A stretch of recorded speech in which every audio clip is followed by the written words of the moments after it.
El juzgado 35 administrativo del circuito de Bogotá ordenó al presidente Gustavo Petro retractarse de los señalamientos que ha hecho en alrededor 3 ocasiones ya contra los hermanos Luis Alberto y Roberto Moreno.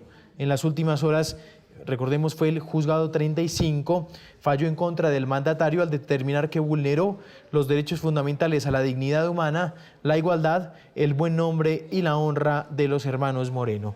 Voy a saludar al abogado de la familia, es Juan David Riveros. Doctor Riveros, buenos días. Buenos días, Juan Camilo. Doctor Riveros, ¿en qué consiste esta decisión judicial?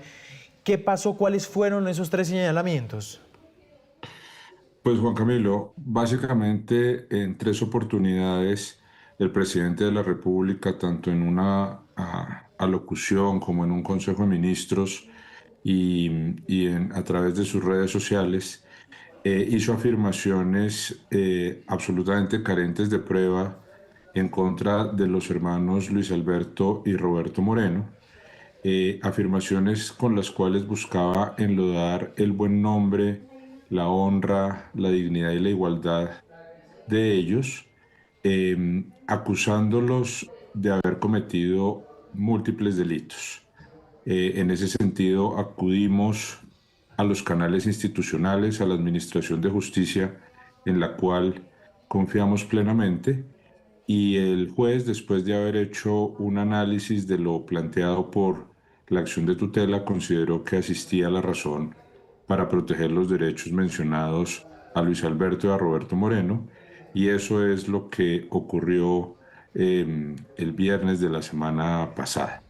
Ahora esperaremos a que el presidente de la República acate el fallo y con esto se resarzan los derechos fundamentales vulnerados de mis clientes. Sí, señor Riveros, ¿las acusaciones de qué calibre eran? ¿En qué consistían? Pues básicamente decía el presidente que Luis Alberto Moreno había cometido delitos relacionados con el lavado de dinero y que Roberto, en su actividad profesional, había desarrollado actividades ilegales en el marco de la construcción de proyectos de vivienda.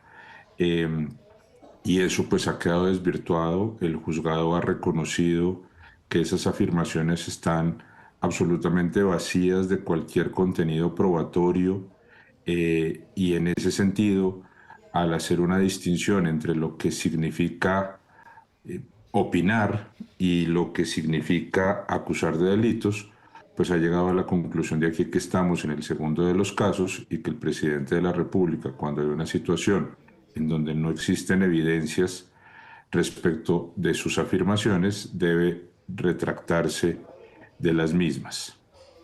Sí, doctor Riveros, tengo entendido, usted me va a corregir, la primera afirmación fue el 21 de octubre de 2025 en un Consejo de Ministros. Sí, señor. La siguiente fue el 13 de noviembre en una locución presidencial y la siguiente fue el 18 de noviembre de este mismo año a través de la red social X. Si las afirmaciones se hicieron, uno vía televisión en un Consejo de Ministros, el otro también vía televisión en una locución presidencial y la tercera en X, ¿la retractación tiene que ser de la misma forma, de la misma manera a través de los 3 canales de comunicación? Sí, señor. El juez, al hacer el estudio, ordena que se haga utilizando exactamente los mismos canales que se utilizaron para hacer las afirmaciones, y en lo que tiene que ver con la red social X, el juez establece un término de 3 meses de permanencia de los trinos en donde se dé el cumplimiento de la sentencia. Sí, ¿en cuánto tiempo tiene que ser, doctor Riveros? El juez estima que el plazo que le ha dado al señor presidente para que haga la retractación es de 48 horas contadas a partir de la notificación. La notificación en estos días, digamos, se está surtiendo. y una vez esté acreditada esa notificación, empiezan a contarse las 48 horas para que el presidente se retracte, esto con independencia de que el equipo de abogados del presidente de la República decida apelar el fallo, porque en materia de tutela los fallos se cumplen con independencia de los recursos que se interpongan. Sí, a mí me llama la atención, durante las audiencias el abogado de la defensa del presidente utilizó como argumento, dijo, abro comillas, hacen parte del dominio público las afirmaciones desde la fecha anterior a ese Consejo de Ministros, a la locución presidencial y a la publicación en la red social X. Voy a hacer punto ahí, doctor Riveros, ¿a qué se refiere con dominio público? ¿Que hacen parte del dominio público?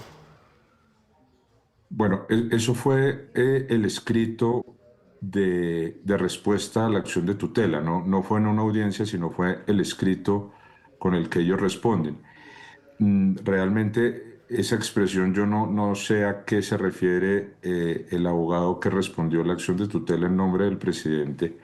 Yo tal vez quiero insistir en que lo que el juzgado ha logrado establecer es que esas afirmaciones del señor presidente en contra de Luis Alberto y Roberto Moreno son totalmente contrarias a la realidad y que él no tiene ninguna prueba en que pueda fundamentarlas. Por eso es que se ha acreditado la violación de los derechos fundamentales mencionados.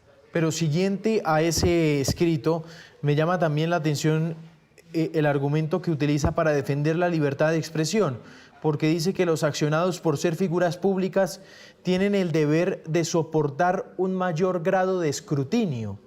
Doctor Riveros, argumento que me parece un poquito debatible, polémico. Digamos, insistentemente yo creo que el equipo de defensa del presidente ha buscado alguna forma de justificar esas conductas que en el fondo lo que llevan es un contenido difamatorio. Está claro en un Estado como el nuestro, que es social y democrático de derecho, que todos los particulares tienen un límite y cuando se trata del presidente de la República, no se trata de un particular, sino se trata de una figura que representa al país y al final está llamada la institución de la presidencia representada por quien ejerza la presidencia de la República a un llamado a la unidad nacional. Eso es lo que hace que en el caso que nos ocupa no se trate de una discusión de si un particular excedió o no los límites de la libertad de expresión, sino que no se trata de un particular, se trata del presidente de la República que con sus afirmaciones finalmente está ejerciendo un acto de autoridad o de poder y que eso es lo que el juez encuentra está por fuera de los límites que la Constitución y la ley le imponen en la distinción entre la libertad de expresión y el derecho a opinar, que es una manifestación subjetiva, y excederlo cuando se trata, como en este caso, de proferir afirmaciones que atentan y vulneran los derechos al buen nombre y a la honra de mis clientes. Claro que ese es uno de los puntos. El juzgado también en su decisión dice que no se puede condenar públicamente a estas dos personas, a los hermanos Moreno, dice, porque esa no es la función ni tiene competencia para ello el presidente de la República, pues eso es resorte de las autoridades judiciales, justamente ese es el límite que impone el Estado social y democrático de derecho. Pero además dicen que valorando los argumentos de ambas partes, las declaraciones del presidente en contra de los hermanos tienen la trascendencia de afectar gravemente derechos fundamentales a la honra, el buen nombre, la dignidad personal, fundamentales, pues lo dicho, no es simplemente una opinión insultante, sino que consiste en señalarlos y condenarlos por los delitos de hurto y lavado de activos. Creo, doctor Riveros, que es una parte bien interesante esto de la decisión, porque una cosa dice es una simple opinión insultante, y otra muy distinta señalarlos de una comisión de delito, ¿no? Sí, exactamente esa es la reflexión que hizo el juzgado y todo gira en torno es al límite del derecho a expresarse libremente y a opinar. El límite es hasta que deja ese escenario que también puede ser discutible de lanzar una opinión insultante contra una persona, si eso genera o no una afectación. Pero lo que importa es que el juzgado hace esa reflexión y llega a la conclusión de que se ha excedido el límite que tendría el presidente de la República y ha pasado a un escenario en donde efectivamente sus manifestaciones en contra de Luis Alberto y Roberto Moreno, pues vulneran derechos fundamentales que deben ser reconocidos por el Estado. Esa es, digamos, a mi manera de ver, la síntesis de la decisión del juez. Y como lo dije al inicio, cuando los particulares tienen alguna controversia y sienten que han sido violentados sus derechos, el camino institucional en un Estado de Derecho es el que hemos nosotros emprendido, que es acudir a los jueces y que sean los jueces los que, de acuerdo con la Constitución y la ley, tomen una decisión. 11:27, Juan David Riveros, abogado de la familia Moreno. Doctor Riveros, gracias por estos minutos. Juan Camilo, muchas gracias a usted.